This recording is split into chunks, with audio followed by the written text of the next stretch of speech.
Hallo und herzlich willkommen zurück zu einem abgedateten Clockworks Guide von und für Flive Universe.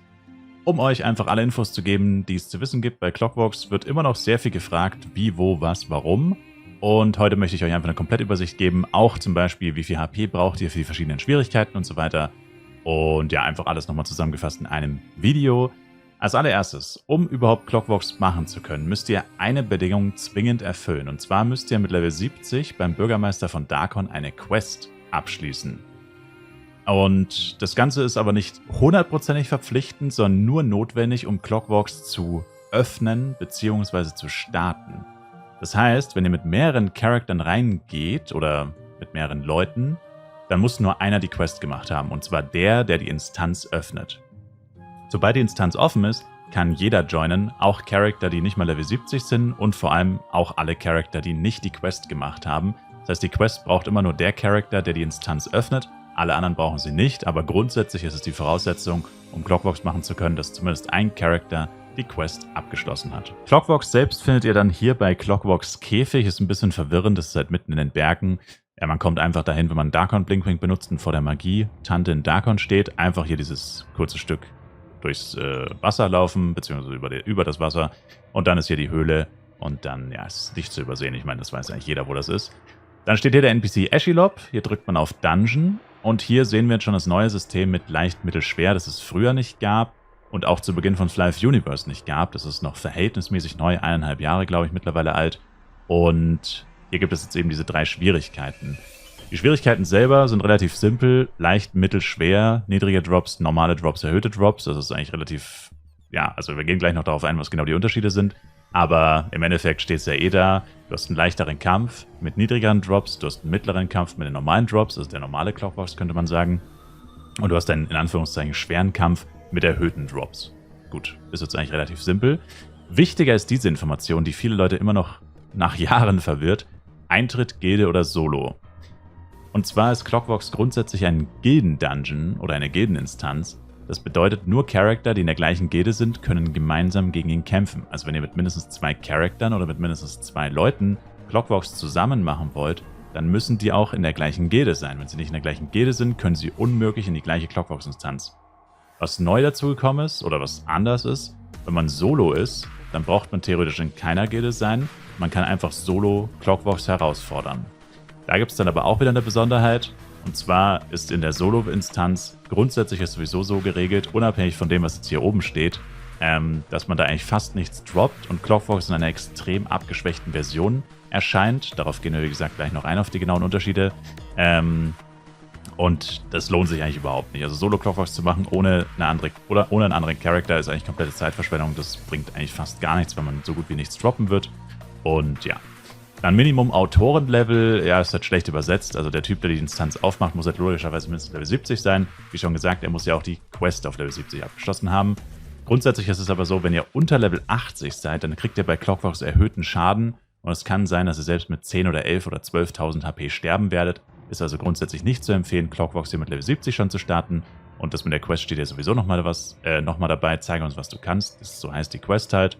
Und wenn man die Clockworks-Instanz aufgemacht hat, hat man dann 1 Minute Zeit reinzugehen und für den Fight selber hat man 1 Stunde Zeit. Also 1 Minute reingehen bedeutet quasi, ich öffne jetzt die Instanz und dann haben alle Leute aus meiner Gilde, die auf dem gleichen Channel sind, 1 Minute Zeit, mir nachzujoinen und dann können wir gemeinsam kämpfen. Wenn andere Leute auf dem anderen Channel sind, können sie nicht bei mir joinen. Auf jedem Channel kann man zeitgleich eine neue Clockworks-Instanz öffnen und wenn diese 1 Minute vorbei ist, dann kann direkt der nächste aus meiner Gilde auch Clockworks starten und kommt nicht bei mir rein, sondern öffnet seine eigene Clockworks-Instanz. Das heißt, theoretisch kann man am Tag, wie viele Minuten hat ein Tag? So oft kann eine Gilde auf einem Channel Clockworks an einem Tag starten, theoretisch. Also nahezu unendlich.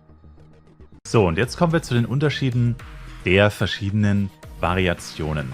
Also wir haben uns ja schon festgestellt, es gibt Easy, Medium und Hard und es gibt noch Solo und Gilde, beziehungsweise Solo und mindestens 2 Personen.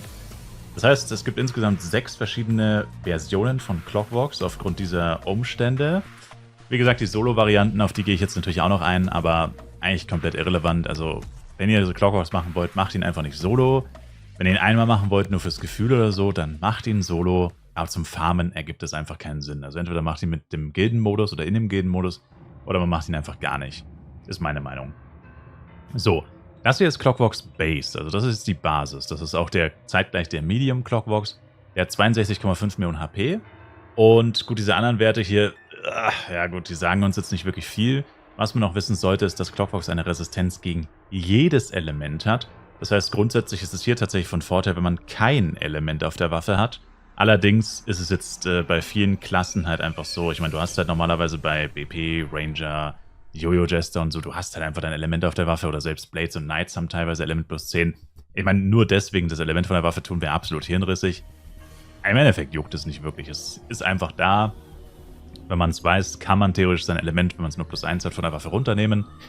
Aber an für sich ist das jetzt auch nicht wirklich so ultra relevant.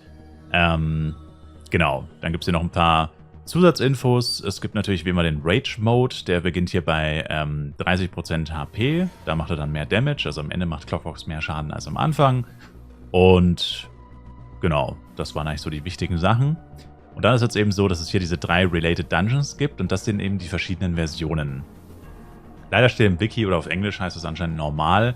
Ist ein bisschen verwirrend. Also es gibt normal, Medium und Hard. Also normal ist unser Easy quasi oder unser Leicht. Und da haben eben die folgenden Buffs Effekt. Also Clockworks auf Leicht hat 10% weniger Def. Das heißt, man macht mehr Schaden. Er hat 20% weniger HP. Das heißt, man ist schneller fertig. Er macht 20% weniger Schaden, beziehungsweise hat 20% weniger Attack. Also man selbst kriegt weniger Schaden. Und man kriegt auch weniger Drops und XP, 20% weniger. Das ist der Gildenmodus. Und wenn ich jetzt solo reingehe, dann habe ich all diese Sachen hier und die beiden hier oben. Das heißt, insgesamt habe ich dann minus 88% XP und Drop von der ursprünglichen Wahrscheinlichkeit, ein Item zu droppen. Also mal angenommen, die Wahrscheinlichkeit, irgendein Item zu droppen, ist 100%.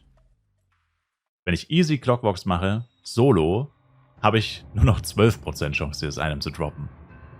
Also da sieht man schon, wie hirnrissig das ist. Ja, auch HP ist dann nochmal zusätzlich minus 60, also insgesamt minus 80, was dann schon echt viel ist. Aber wie schon gesagt, was juckt mich das, dass der so wenig HP hat, wenn ich literally nichts mehr droppe? Das macht einfach keinen Sinn. Medium ist tatsächlich so, dass er einfach, wie wir uns gerade angeschaut haben, ist, also mit den 62 Millionen HP, pipapo. Wenn man hier solo reingeht, hat er 70% weniger HP und minus 84 XP und Drop. Also minimal besser, nicht mehr minus 88, sondern nur noch minus 84. Aber immer noch total hirnrissig, den Solo zu machen. Und dann auf Hard haben wir hier tatsächlich einen Buff, weil der ist ja schwieriger, droppt mehr. Also wir haben 10% bessere XP und Drop. Dafür hat er auch 25% mehr ATK, 30% mehr HP, 20% mehr Def. Und wenn ich Solo reingehen würde, dann hätte er tatsächlich HP minus 90, aber auch Monster XP und Drop minus 90. Allerdings plus 10 minus 90 gleicht sich wieder aus. Und bei HP und genau das gleiche muss man dann gegenrechnen. Also bei Drops wären wir hier bei 80% immerhin. Also Easy hat minus 88 XP und Drop, Medium minus 84 und Hard hat minus 80 quasi. Also ich glaube, wer jetzt noch immer der festen Überzeugung ist, dass man Clockworks Solo farmen sollte, hat das Video ohne Ton geschaut oder so. Das waren eigentlich so die grundsätzlichen Infos. Wie gesagt, gibt eigentlich nicht sehr viel mehr zu wissen zu den verschiedenen Versionen. Also er unterscheidet sich grundsätzlich in gar nichts. Das ist immer eine Stunde Zeit. Man hat immer den gleichen Cooldown. Man kann immer mit unendlich vielen Charaktern reingehen. Also da unterscheiden sich die verschiedenen Schwierigkeiten überhaupt nicht. Ja? Also der einzige Unterschied ist halt HP, Def, ATK und eben Droprate. Das unterscheidet sich. Und wenn man eben solo reingeht, dann noch umso mehr. Aber mehr muss man zu den Schwierigkeiten eigentlich grundsätzlich nicht wissen. Aber jetzt ist natürlich noch interessant, wie viel HP braucht man denn jetzt, um die verschiedenen Schwierigkeiten gut abschließen zu können? Und da ist meine persönliche Empfehlung, das hängt aber natürlich immer vom Equipment ab. Also wenn ich jetzt mit einem Level 5er Equipment rumlaufe, dann kriege ich natürlich deutlich mehr Schaden, als wenn ich mit einem 135er Equipment rumlaufe. Also grundsätzlich, wenn man jetzt von Level 80 ausgeht, auf schwer, also ich meine ganz ehrlich, von Level 80 sollte man ja auch fast nicht ausgehen. Also ich würde persönlich sagen, gehen wir von Level 105 aus. Also von 105er Equipment und von einem Charakter auf 105. Dann würde ich auf schwer sagen, also kann man schwer machen, wenn man mindestens 8000 HP hat. Natürlich haben wir gerade schon gelernt, er hat wesentlich mehr HP und auch Def, also man macht weniger Schaden und er hat mehr HP. Also man sollte natürlich grundsätzlich auch einen guten Damage haben, aber man sollte mindestens 8000 HP haben, sonst wird man hier einfach keinen Spaß haben und vielleicht sogar sterben. Also ich habe selbst mit 135er Sets teilweise mit meinen Charaktern hohe 7k Crits bekommen, also 7,4, 7,7. Also 8k ist schon wirklich so dieses, das sollte man schon haben auf schwer, sonst riskiert man, dass wenn man mal kurz nicht aufpasst, man einfach eiskalt tot ist. Dann auf Mittel ist es so, dass er natürlich weniger Schaden macht. Also hier würde ich empfehlen, mit 7000 sollte man relativ safe sein. Ich würde eher sagen 7,5, dann ist man absolut safe. Und auf leicht das gleiche. Theoretisch könnten schon 6 oder 6,5 reichen. Wenn man lieber auf der sicheren Seite ist, dann würde ich hier 7 sagen. Man muss ja immer die Rage Phase auch noch bedenken. Also am Anfang macht Clockworks immer überhaupt keinen Schaden. Da denkt man sich immer, oh, warum haben alle so viel Angst davor? Ja, aber am Ende macht er dann halt nur noch Crits die ganze Zeit und halt auch Berserk, beziehungsweise Berserk heißt es offiziell, Rage Mode, macht halt einfach mehr Schaden. Und da merkt man dann plötzlich, okay, nevermind, jetzt macht er tatsächlich ein bisschen Damage, sollte man halt einfach aufpassen. Also ich würde persönlich empfehlen, oder beziehungsweise wenn ihr diese Werte habt, solltet ihr wirklich auf keinen Fall sterben können, außer ihr lauft wie gesagt mit unter 105er Equipment rum oder mit absolutem Low-Level Equipment.